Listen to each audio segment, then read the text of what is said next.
So thanks everybody for coming. I know there's a lot of media out there, there's a lot of information out there, but certainly I just want to reassure the media and the public that we have been preparing for this for several months. This is nothing new. In fact, we have been preparing for this probably for several years since SARS. We are well positioned to follow proper infectious disease protocol as outlined by the Department of Health. And we're in great conversation with our public health partners, with St. Joe's, with the LIN, and with our regional hospitals. So this is just not Thunder Regional Hospital. This is proactive, and we may get criticized for actually overreacting, but in an event like this, you can never overreact. You have to do things responsible for the staff and responsible for the patients of this city. So that's what some of the announcements are that you have in your memos. And certainly I want to just go through what we're doing. So we have established an incident management team. This incident management team that we put together for certain critical events, and this is a critical event. But we hope to actually minimize the critical event by putting this team in and putting these restrictions in on an earlier date, so we're not playing catch up like other organizations and other countries. So what we'd like to announce right now, as of now, visitors will not be permitted to come to Thunder Regional Hospital, and that includes our transitional care unit at Hogarth Riverview Manor, effective immediately and until further notice. We will allow one care partner designated by the patient is welcome at all times. And a care partner is there to support and participate in the care of the patient and is a valued member of the medical team. Screening for COVID viruses will take place starting at 8 o'clock tonight at all our entrances. So we are going to limit access to this hospital for all individuals who don't have an active role in the hospital. And they're going to be, each person that comes to this hospital starting at 8 o'clock tonight will be appropriately screened through a questionnaire and their temperature taken. If they have positive for the screen, appropriate action will be taken, either be sent home or they'll be escorted to our emergency department with protocols to follow. We are following the Ministry of Health guidelines for this screening process. So there'll be 4 doors open during the daytime, and there'll be 2 doors open during the night. We want to encourage that medical care, the medical system must continue. We must continue to take care of our sick, which we will do, so we're still open for business. We're not canceling surgeries. We're not canceling outpatient visits at this point in time. But if this pandemic arrives to our city, we may have to escalate each and every hour of the day. So things are changing on an hourly basis here at Thunder Regional Hospital, and we have a team assembled here to make sure that we're responsive to both the needs of the community and the region. So all people entering this hospital will be screened. So there will be anticipated delays in appointments. So if you have an appointment, please come early. Staff are encouraged to come early so they're appropriately screened actually. And we're establishing this, the next thing we're doing is we're establishing an assessment center. You heard probably throughout the province that the need for assessment centers. We don't want people coming to our emergency department if they don't have to be there. So hopefully over the next several days, we're hoping Monday or Tuesday, that we'll have an assessment center established and functioning. That assessment center is going to be based on trailers. They're just outside our emergency department. They'll be staffed by nurses. The screening process will take place. Their temperature will take place. If they're fine to go home, we'll get an information sheet from the Thunder Bay District Health Unit to actually either self-isolate or self-monitor, depending on the guidelines. If they are symptomatic and they want to see a physician, or the nurses think they should see a physician, we'll actually bring them across using protocols to the emergency department, and appropriate isolation protocols will take place and appropriate swabs will be taken. I cannot state clearly that we do not want asymptomatic people coming to this assessment center. We have to make sure there's a controlled approach to this assessment center.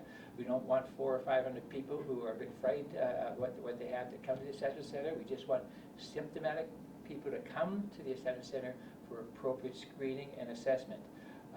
Public health is still the phone number to call for proper information, and plus all this sort of the websites. We've also additional measures as this pandemic process evolves, will change on a daily basis. But I really love to just speak a few minutes with dedication of our employees. I mean, this is high risk for employees. They do a wonderful job.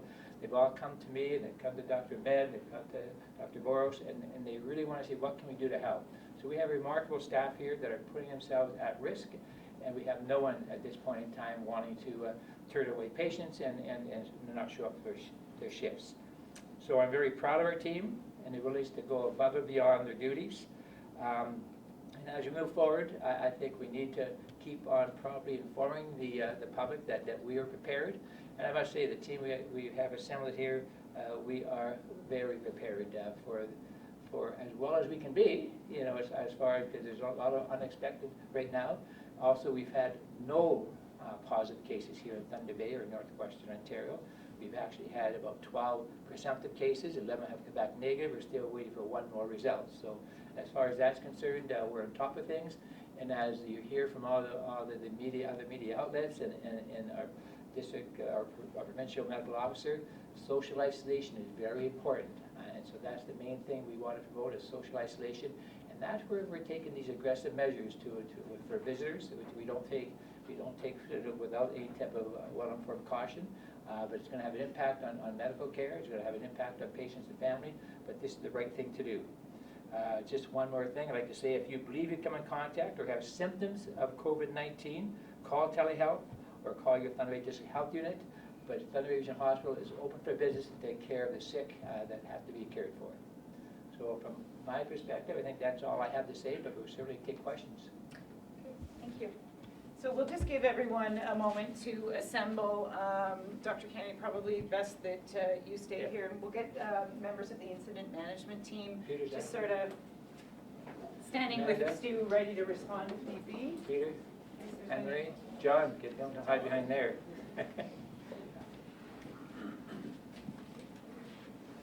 So this is the team we've assembled, and certainly we'll take questions because we have delegated a lot of responsibilities to the complete team. Oh, no questions, that's good. We're not getting away that easy. First off, I just want to confirm something that you said. You said that there were 12 presumptive cases, 11 have come back negative, and you're still waiting for one result. So there were, but now that there's not presumptive anymore, they're negative cases. Okay, we have one presumptive case. Okay. And just for people who don't know, explain the difference between a presumptive case and a confirmed case. Mr. Ross. Somebody that presents. Sorry, we're going to get Okay, someone that come through the screening process and tested positive. Either they were in an area that was high risk and they had fever and symptoms like fever, cough, flu-like symptoms. So we presume that they have it until we hear otherwise. Okay. And so these are all people who have come from, it's because of travel, they've come from areas Yes. that are identified as high risk? Yeah, yeah. Okay. And just as also an add-on, it's taking us right now about 48 to 72 hours to get these swabs back. So they're presumptive until we get the swab back that's sent to Winnipeg in a standardized approach.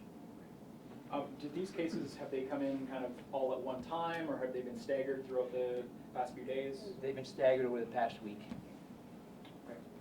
Can you speak to what led the hospital to take this step now? Is there a particular piece of information or direction from any organization? So we've been following the public health criteria over the past several weeks. And we've also learned from our SARS, we've learned from our H1N1, we've learned from Ebola, and what they really have said very initially from our sort of post-mortem of SARS, take control. You know the environment, you know the patients, you know your community. Sometimes you can't wait for directives to come from the Ministry of Health. In all their defense, they have a big bureaucracy. We have a smaller bureaucracy, so we're taking those steps in sort of to promote the health of staff and patients. Well, I might add that this is not something that you can do overnight. We've been planning this for several days now. So just the installation, where do we locate it, then procuring what's needed, then staffing it, preparing protocols. So this takes time, and I can't wait for the first case to show up at my door, and then I start sorting patients. So that's basically what prompted us to move at this time. People are buying toilet paper in record amounts and cleaning the stores out of hand sanitizer. Are they taking the right approach, or is that just getting a little bit off the wall on you? Yeah, you know, that's a great question for public health, you know, in the sense that we're here to talk about what restrictions we're putting in place. Public health, I'd rather defer that to public health for that, because that's community-wide actually, so I don't want to criticize what they're doing, but you get better answers with public health. Unless one of my team wants to go, no. That's public health, right? That's public health. Well, here at the hospital, in terms of Yeah. the equipment and supplies you need, do you have enough ventilators? So that's a great question, and Dr. Ahmed. So we do have ventilators and what's called the pandemic supply. So from SARS and from the influenza in 2009, we were prepared for what's called a pandemic. So we have pandemic ventilators that are available. What's going to come down to is the health human resources. And that's what's going to be the case, as WHO has pointed out, in the whole developed world, where it's not going to be a matter of just the ventilators. It will be the matter of the health human resources. Do you feel you're prepared? Yes. So you don't feel that there will be any equipment shortages should It patients would start all arriving en depend masse? on how this unfolds in terms of, and how well and this is why we're trying to flatten the curve. So what we're trying to do is instead of getting all the cases all at once, what we're trying to do is flatten that curve, and that would allow us to make sure that we have enough equipment for everyone. When was the pandemic plan activated? The pandemic plan we made in 2017, and it is activated just over the past 24 hours. And remember the pandemic plan, it's a staged approach, okay? So this is stage one. We have other stages to go through, actually. So this is stage one of the pandemic plan. So what happened, I guess, in those first 24 hours or so after the World Health Organization declared the pandemic? Peter, of course. Sure. So once the pandemic was declared, we had already that day instituted the incident management system and started preparations for what that would mean for us. So we've been preparing for closing the hospital to visitors, setting up screening doors, and it's really just been about preparation, as well as with our partners at St. Joe's, instituting those measures at the long-term care facility as quickly as possible. So those went into place yesterday, and then today our measures for visitor restrictions will happen here. And now, you talk about the visitor restrictions, the screening at the doors, why wait until 8 p.m. to implement that? Why not implement it right now? It's really just about getting all the resources and the health human resources together. So we need staff to ship, to be able to staff the entrances. We need supplies there. We need to be able to set up. We need the processes in place in terms of how we're moving information, how we're keeping track of who the patients are. That's taken us 24 hours to put in place. Are you getting the support and the information and the supplies coming from the Ministry of Health and from Ontario on senior levels of government? I mean, the short answer is yes. I mean, we're working with the ministry. They're supplying all hospitals. We're keeping up our supplies as much as we can, and believe we have what we need at this time. Does the hospital have enough test kits? I'll turn that over to Dr. Ahmed. In short, yes, we have enough test kits right now for what we anticipate to be the number of suspected cases. So these would be the cases, as Dr. Kennedy mentioned, that was screened positive. So we have enough tests for those at the moment. How many would that be? So right now we have about 900 kits that will be available. Is the limit?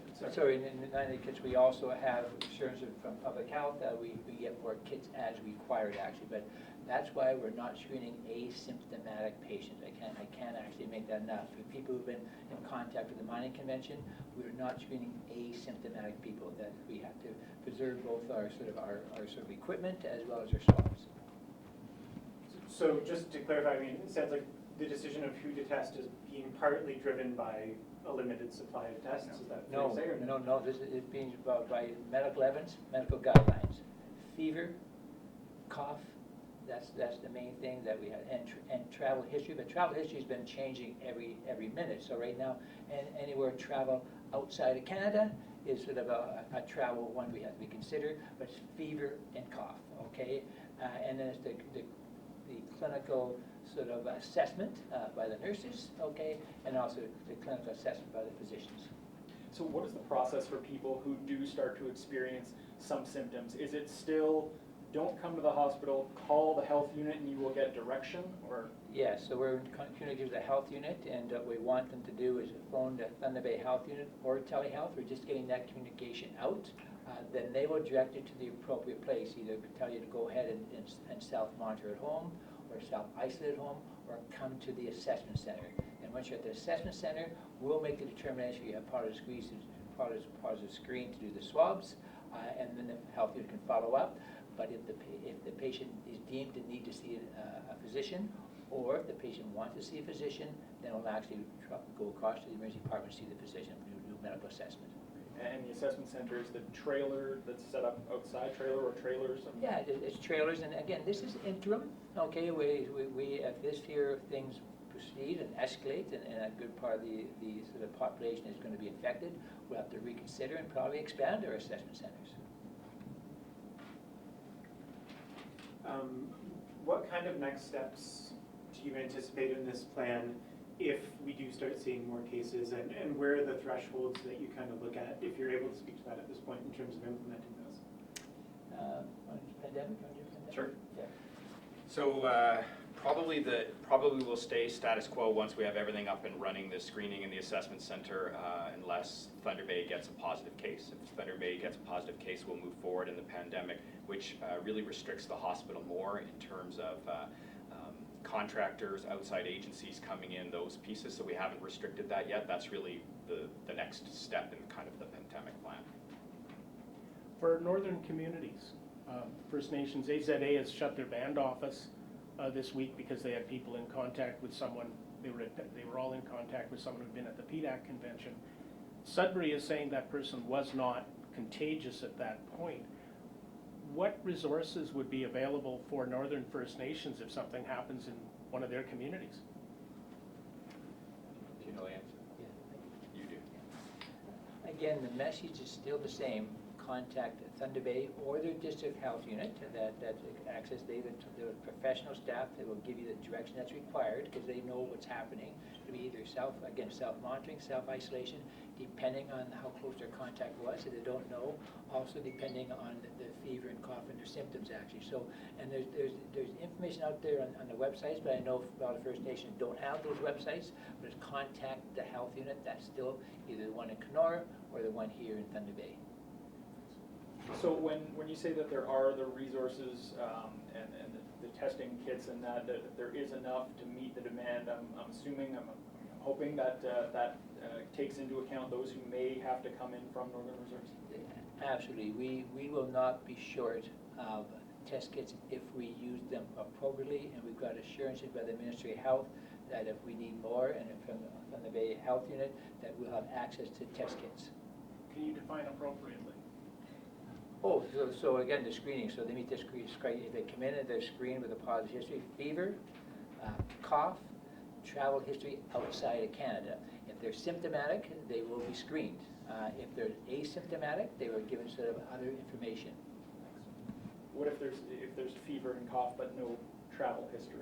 That'll be depending on the sort of assessment of the clinician at the time, actually, to take everything into consideration. Just looking at other capacity questions, I mean, if this were to get worse, I'm curious about the intensive care beds that are available here and whether there will be more as part of the assessment center, or if it's more just a screening center. So I think as things escalate, and hopefully not, because that's why we're taking these preventive measures right now, but as they escalate, we'll look at having to potentially cancel surgery. A lot of beds in ICU are coming from post-op surgery, cancer outpatients, so we'll go by priority, okay? So it's from our perspective, we have some excess capacity for ventilators, as Dr. Ahmed has said, but if this escalates, I mean, it could be problematic. And again, that's why I can't overemphasize why these measures will be taking place now, to avoid the social isolation and to making sure that it doesn't escalate. And we've been fortunate. No cases here yet. We do expect some cases, but as long as we can minimize the cases, I think we're in good shape. The mayor said today that, you know, our geography, our relative isolation helps us in this case. Is that true? I would never go against Mr. Morrow. In your opinion? Yes, I think that's true. I think we do have a lot, Thunder Bay travels internationally a lot, okay, but certainly the exposure through international airports is not as much as Toronto residents, so I think that's, it is true. But regardless of what we do, I mean, I think we're still at risk, you know, so. The assessment center, is it for just people who think they might have the virus, or is that for every patient that's meant to go to emergency? Like a cut or a... No, this assessment is just if you're suspicious of COVID-19. So that's the only, yeah, we still want to deliver the care with heart attacks, with cuts and bruises to go to the emergency. And we're right across the street, so if somebody's confused, we just send them across the street. Can you just define out, it started being called as novel coronavirus, now COVID-19. What does the term novel or novel mean in this? Well, maybe Dr. Mehta, hoping you can answer that. So this was a coronavirus that was newly found, so novel means new, and at that time it was never seen in human beings, and as a result that's what it's called, which is different from the regular coronavirus, which is a regular cold. So just a coronavirus is not the dangerous part, it's the COVID-19 specific coronavirus. So, again, so coronavirus is an umbrella of a number of different viruses, and this COVID is the problematic one. Correct. COVID-19. Yes. Cool. Okay, perfect.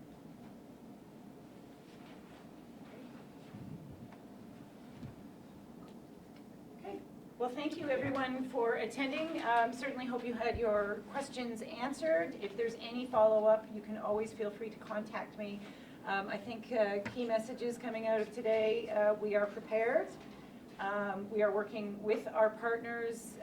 We are taking precautionary measures, so community should expect or be aware of visitor restrictions, expect delays related to screening at entrances, and overarching, if someone believes they may have COVID-19, has concerns about COVID-19, they should contact the Thunder Bay District Health Unit or Telehealth Ontario for further instruction, and that's it.